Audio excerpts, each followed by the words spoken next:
of the extremes over the decade, and it will just highlight that the heat stress was one outstanding in this decade. And we will start making increasingly close connection between climate indicators and sustainable development goals, because we believe that they are interconnected, and we cannot consider climate as SDG 13 solely. For us, climate impacts, climate risks, climate stress goes beyond SDG 13, and we need to make efforts to see this in connection with all other sectors.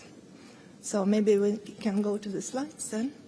Thank you. So that's exactly what I was trying to summarize. The report will show you that it was warmest decade, and the glaciers we are losing glaciers and ice sheets at an unprecedented rate. Sea level rise accelerates.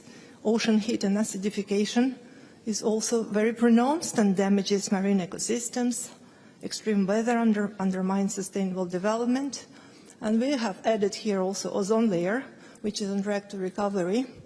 It's a not traditional parameter in our reports, but we wanted to make this point here because of the clear success of the Vienna Convention and Montreal Protocol on the protection of ozone layer. Being concluded 38 years ago, it took 38 years to start seeing the signs of recovery. So we have seen the signs, and we want to say that multilateral processes can make very positive effect if they are taken seriously and implemented consistently. Next, please. Right, so temperatures. It's been the warmest decade on record, both for land and ocean. Many more countries reported record high temperature as in the previous decade.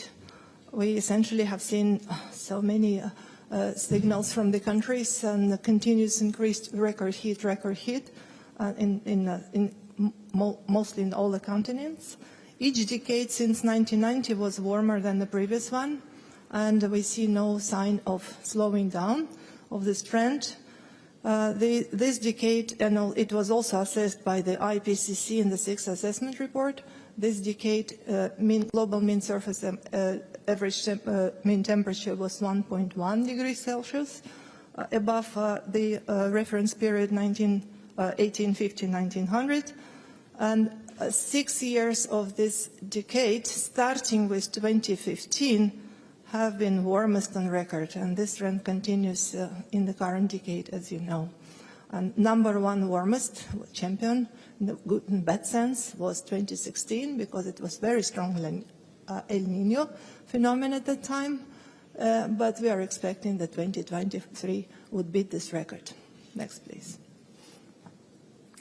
Greenhouse gases, we consistently report on the concentration of the greenhouse gas in the atmosphere since many years already, and this is one of the key climate indicators. In this report, we would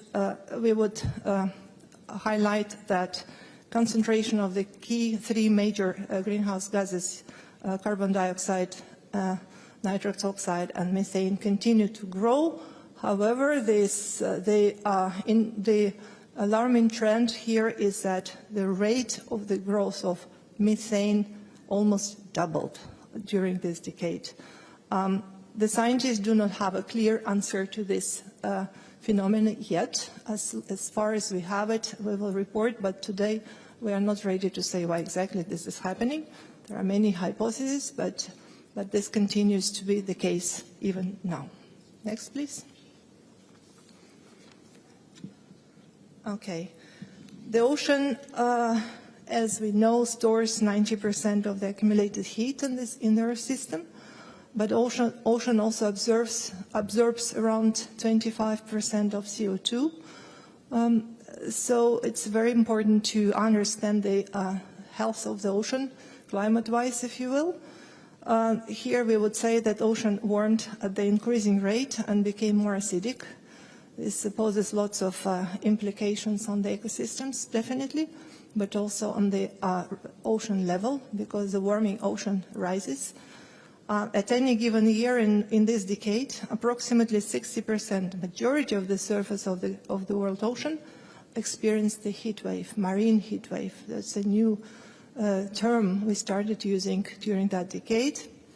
Global mean sea level rise is accelerating, and actually it almost doubled from the period from the beginning of observations.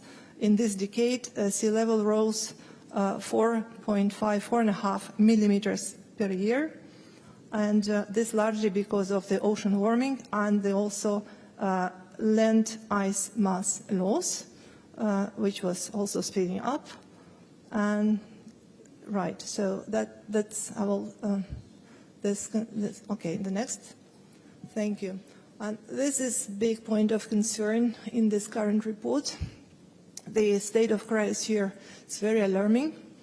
The profound transformation in polar regions and the high mountains is happening as we see it. The measured glaciers around the world thinned by about 1 meter per year on average during these 10 years. And the worsening loss is unprecedented in the observed period.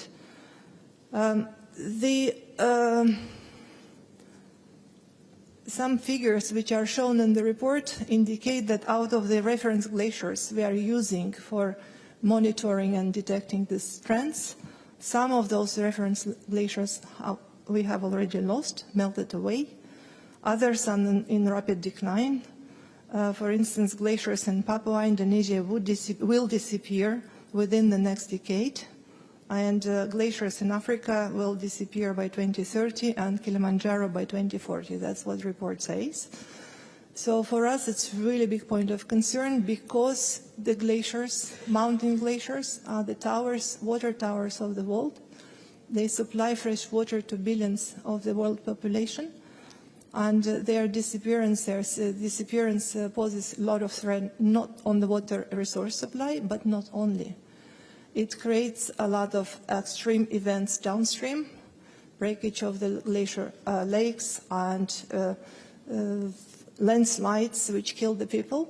And then it goes down to the sea level, which rises and puts at risk coastal population, small islands and lowlanders all over the planet. So that's why we highlight this topic in this report and elsewhere we can. Thank you very much. Next. Right, so this speaks about the annual precipitation during the decade, and this is the blue areas show percentage increase versus the baseline, which was the last 50 years, and brownish areas is, of course, drier conditions. So precipitation behavior has changed significantly. You can see that hardly any place on this map is a neutral color, like a very pale color. It's basically a very intense color. It's either lots more rain or lots more dry conditions. However, this also shows you the hot spots where we have observed very known, unfortunately, from the wet side when the people have died, or a lot of economic effects of droughts and floods. But it's important to say also that not only the amount of precipitation alters, the whole hydrological cycle changes.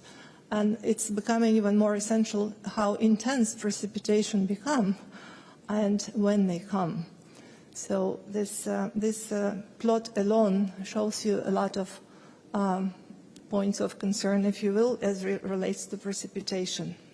Next, please. And going to extreme events and disasters overall, I would just like to emphasize that WMO is really very thrilled and really very satisfied that early warning for all is now taking such a prominence in the COP process. We're talking about this like it's the bread and butter of every meteorologist and DNA of our organization to save lives. And here there are bad and good news at the same time. It's clear that our weather is becoming more extreme. Am I taking good time? It's okay? Yes. Okay. Our weather is becoming definitely more extreme with clear impact on socioeconomic development.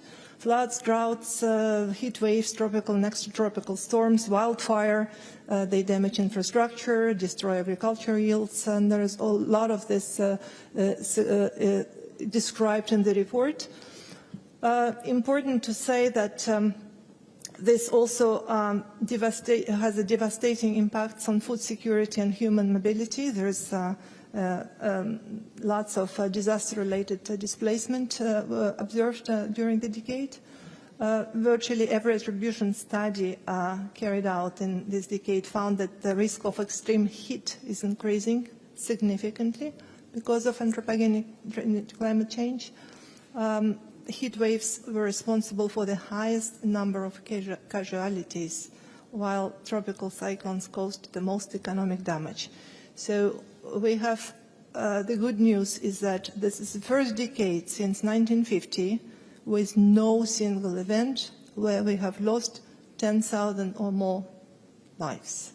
However, losing even 1,000 or more is already 1,000 or more too many.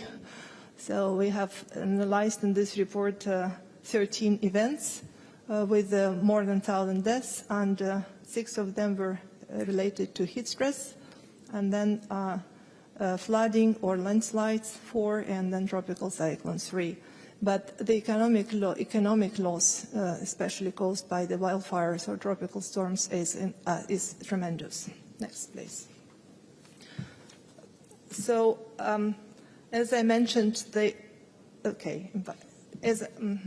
as I mentioned in the intro, for us it's essential to see the changing climate and climate parameters very closely in the context of all SDGs, and especially those which are looking after sectors like health and agriculture, food security, water security, and so on. But this time first we partnered with the national statistical offices and with some UN agencies, with sister agencies, to try to produce more quantitative assessment of how climate impacts in SDGs. And the report highlights especially pronounced impacts on SDG 1, poverty, on SDG 2, zero hunger, on 7, clean energy, and 11, cities.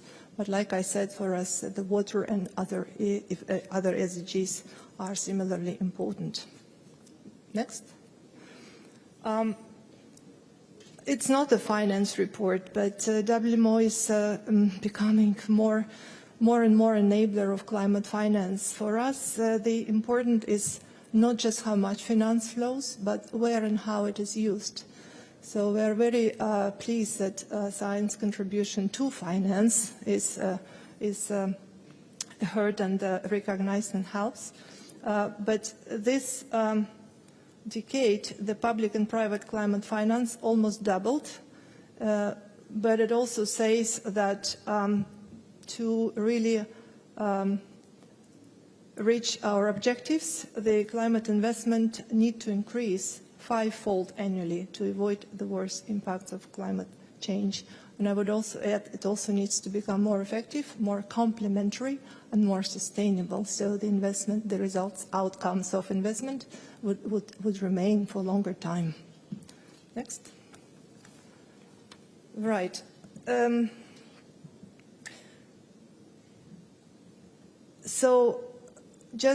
I can only repeat once again that Paris goals and SDGs are mutually reinforcing and mutually dependent. We need to constantly look at win-win synergies and solutions where one advancement of one goal would not jeopardize advancement of another. So they have to go hand in hand. They should be complementary. And addressing climate crisis and sustainable development together, it's the only way to correct the course we're on. And thank you very much for your attention. Thank you very much. Thank you. For those following remotely, you will find the slides available in our Trello board that is linked from the press release as well. I know that those following remotely could not see the slides, and they are very informative. Dr. Blair-Trevin, do you want to very, very quickly add anything? We are running a bit out of time and we want to let some time for questions. Yeah, understood. Yes, I think my colleague has given a very good overview of the report. One point I would make is when we look at extreme events, many of the most significant impacts of climate change come through extreme events, and the pattern we see quite consistently is that many of the most extreme impacts come from events which are well outside the range of what a region has experienced previously.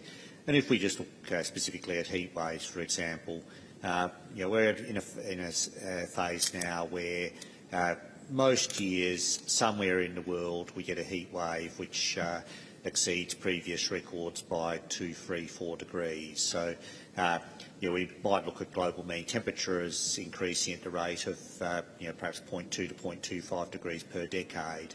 But we are seeing, some of those extreme events set records by much larger margins locally. It's not the same places that are affected each time, but those are the events that often have particularly extreme impacts. Thank you very much. And now we will open the floor to questions.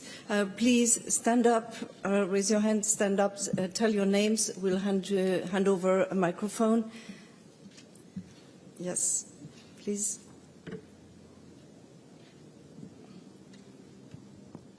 I'm Jacob Koshi from the Hindu newspaper in India. Just had 3 quick questions. One is, do you have any more specific information on the state of the Himalayan glaciers? What has been their decadal trend? Anything of concern that we should note?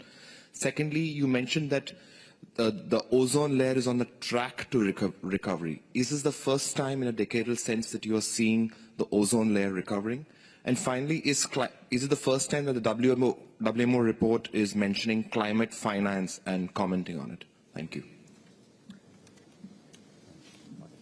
Yeah, Blair, start please with the Himalayans. Okay, with the first 2 questions, there is obviously a lot more detail in the report than we've been able to cover here, and there is a figure in the report that includes information on glacial mass loss by region, and that is showing that we're seeing glacial mass loss across all of the almost all of the regions of the world that have mountain glaciers. We're also drawing on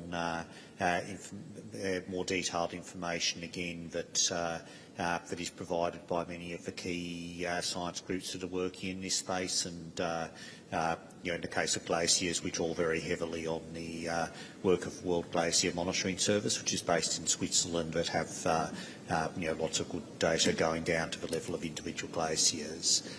With the ozone layer, the turnaround is fairly modest, but it is for the first time that we've seen evidence of a turnaround on a decadal scale. You still get quite a lot of variation from year to year. So, for example, 2019 was a particularly small ozone hole because, and that was largely because some unusual things were happening with the atmospheric circulation in the stratosphere that year and southern polar vortex, whereas some of the years since 2019 have had quite large ozone holes again because the circulation's been quite unusual. But the overall trend is, is for recovery in the ozone layer. Just to complement here that the report says that we're expecting full recovery of the Antarctic ozone by 2065 and Arctic by 2045, but it's more recent and more small. But the good news is that we have taken the right action, and we're not contributing any more chlorines in the stratosphere, which are depleting ozone. And the whole also depends on meteorological conditions in the stratosphere, as you know. Regarding the finance, I think we put it in the report just to highlight how important observations are. WMO is definitely looking after the observations globally, non research. And without proper covering of observation gaps and having the right data, such analysis would not be possible. So I think whatever climate finance is put in force, it needs to take into account the climate services, climate scenarios, and climate observations. Thank you. Any other question in the room?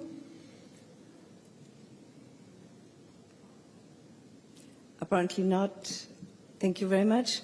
So please note that WMO will hold a side event in the WMO Mary IPCC Pavilion this afternoon at 1:45.